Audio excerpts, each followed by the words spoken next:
Olá, eu sou a professora Elaine, da disciplina de Geografia. E dando continuidade ao tema Região Sudeste, hoje nós vamos falar de forma mais específica sobre a população, sobre a economia e também sobre o ambiente.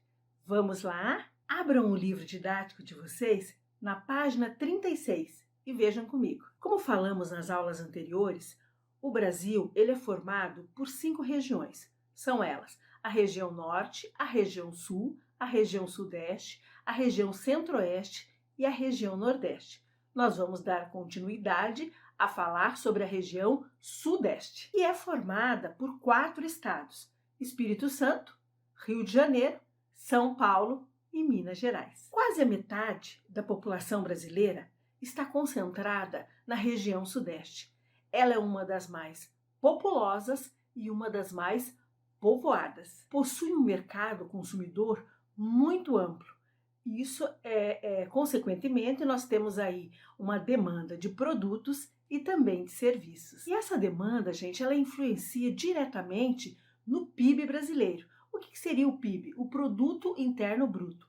Tudo que o nosso país produz, tá? Nós chamamos de PIB. Tá? E a região Sudeste, ela é responsável por 55% do PIB brasileiro. Ou seja, ela é responsável por 55% de tudo que o país produz. É importante ressaltar, gente, os estados eles não contribuem, os 4 estados não contribuem da mesma forma para o PIB. Tá? E a participação também vem caindo nos últimos anos devido à desconcentração das atividades econômicas. Ou seja, as atividades econômicas elas estão se espalhando e muitas indústrias e empresas também elas estão migrando para outras regiões. Falando em população, o crescimento da população na região Sudeste, sobretudo nas capitais estaduais, tem a sua maior ênfase na metade do século XX. E esse crescimento está relacionado às migrações que aconteceram nesse período e também no sentido de mudança da própria transição demográfica que foi acontecendo no país. E essa transição demográfica, ela vai evidenciar o crescimento vegetativo nessa região. E o que seria esse crescimento vegetativo? É o número de pessoas que nascem e o número de pessoas que morrem. Então, o cálculo do crescimento vegetativo. E por conta disso, gente, existe uma disparidade populacional nessa região, entre os estados dessa região, entre as cidades dessa região. Um exemplo disso é Serra da Saudade, considerado o município com o menor número de habitantes. Na página 37 do livro didático de vocês, tem uma fotografia lá, uma vista do município Serra da Saudade, que fica em Minas Gerais. Essa fotografia ela foi tirada em 2015. Observe lá que, de acordo com o IBGE, lá, né, a estimativa populacional, no caso, nesse período, essa cidade tinha 781 habitantes. Então, o que vocês podem observar nisso? Nem todos os municípios contribuem de forma igual para o PIB, quando nós falamos em economia. E também o número de habitantes nas cidades também não são iguais, certo? E essas pequenas cidades, elas têm uma peculiaridade muito forte. Dependem economicamente de recursos governamentais para manter, no caso, a administração, né, e a oferta de serviço público às suas populações. Como fica nessa região o perfil das atividades econômicas? Vamos lá? O principal componente do PIB nessa região, gente, é o setor terciário. E isso vai explicar esse grande mercado consumidor e consequentemente, no caso, né, a grande demanda. E principalmente, gente, porque existe nessa região um elevado número de empresas ligadas à tecnologia. E também existe outras atividades bastante diversificadas, que tem muito da peculiaridade de cada município. Um exemplo disso, gente, é o estado do Espírito Santo e o estado do Rio de Janeiro, que as peculiaridades regionais, as peculiaridades territoriais, no caso, dificultam um pouco a produção agrícola. Então, a topografia da região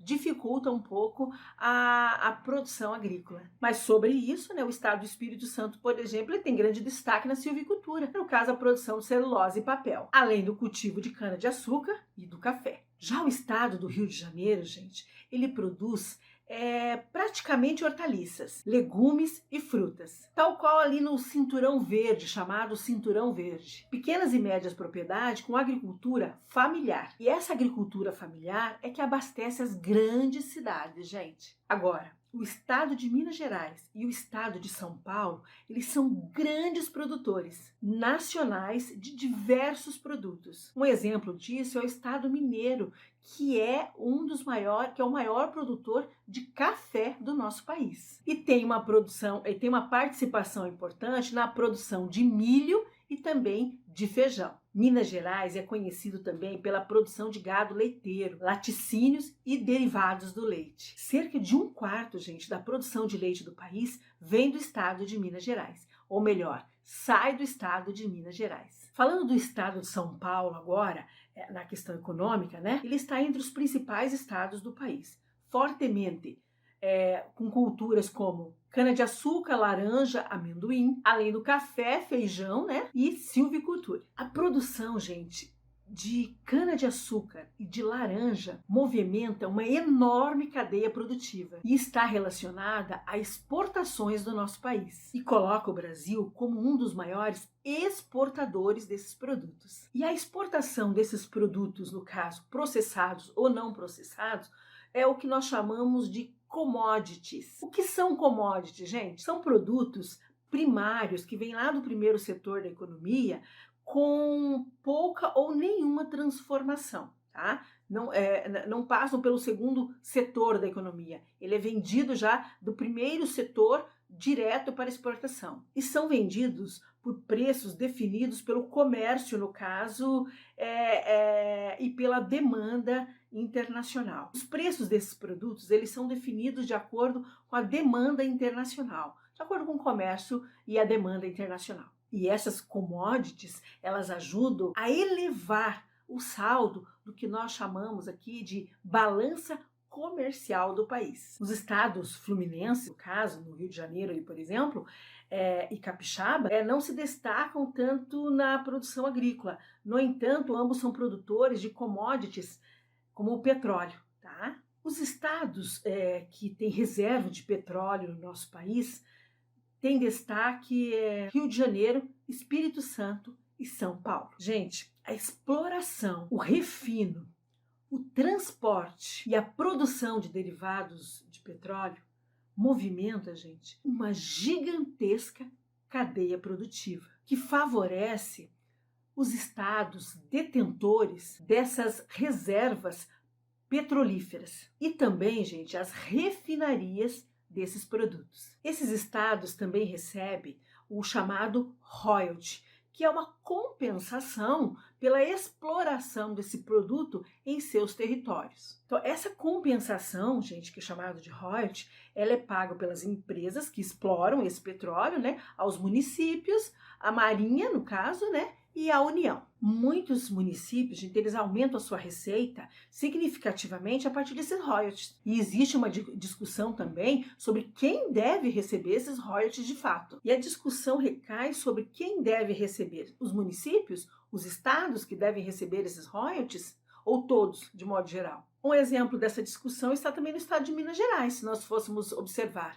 É um estado que não detém reservas significativas de petróleo, no entanto, tem seu território marcado pela mineração, né? Que até hoje é uma das grandes atividades econômicas no estado. Temos aí o chamado de quadrilátero ferrífero, que fica entre os municípios de Sabará, Santa Bárbara, no caso, Mariana e Congonhas. E esse nome, gente, é dado pelo desenho que faz uma forma geométrica dessa área, por isso que chama quadrilátero ferrífero, né, no caso, ligando os 4 municípios. E tem grande disponibilidade de ferro e minerais metálicos. Observem o mapa. Um exemplo, gente, para o estado de Minas Gerais, a importância do estado de Minas Gerais economicamente, em 2017, foi o primeiro produtor de ferro e zinco do país e um dos maiores produtores de ouro e bauxita. De modo geral, gente, o estado de Minas Gerais deteve nesse ano de 2017 47% do valor da produção mineral comercializada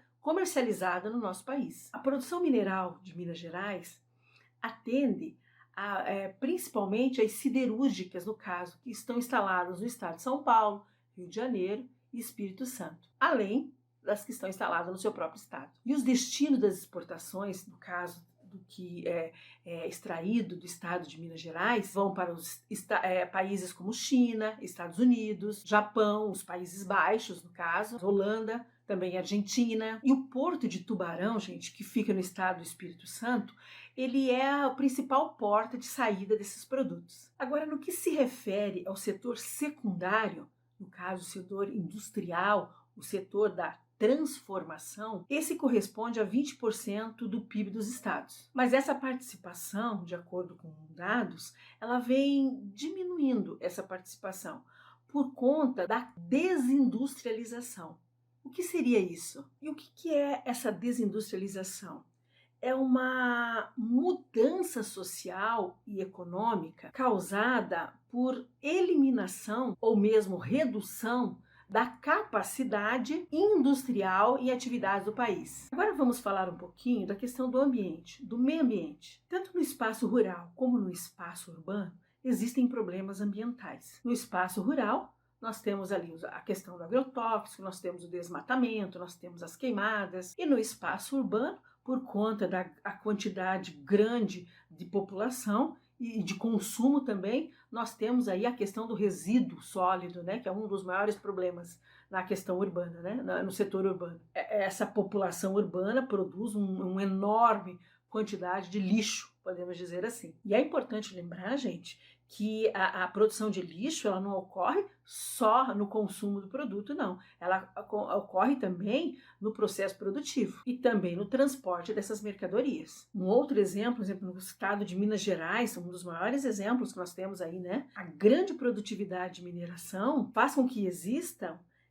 centenas de barragens de rejeitos. Esse elevado número de barragens exige um monitoramento constante, no sentido de evitar desastre. O que, mesmo com o monitoramento, aconteceram desastres terríveis, como o de Mariana, vejam as imagens, em 2015, e depois Brumadinho, em 2019. Em Mariana, por exemplo, foram liberados mais de 40 milhões de metros cúbicos de rejeitos, destruindo vários vilarejos e acabando com espécies animais e de vegetação. No desastre de Mariana, morreram 19 pessoas, de acordo com os dados. A lama, por exemplo, no caso do desastre ambiental aí, comprometeu todo o Vale do Rio Doce. Mais tarde, em 2019, né, aconteceu novamente, daí em Brumadinho, 250, 270 pessoas morreram nesse desastre. Além das irreparáveis perdas de vida, nós temos aí a questão ambiental também. Danos ambientais gigantescos. Ou seja, gente, existe o quê? A necessidade de comprometimento da indústria, da população e de todos que estão envolvidos quando a questão é o meio ambiente. Gostaram da aula de hoje? Vamos às atividades?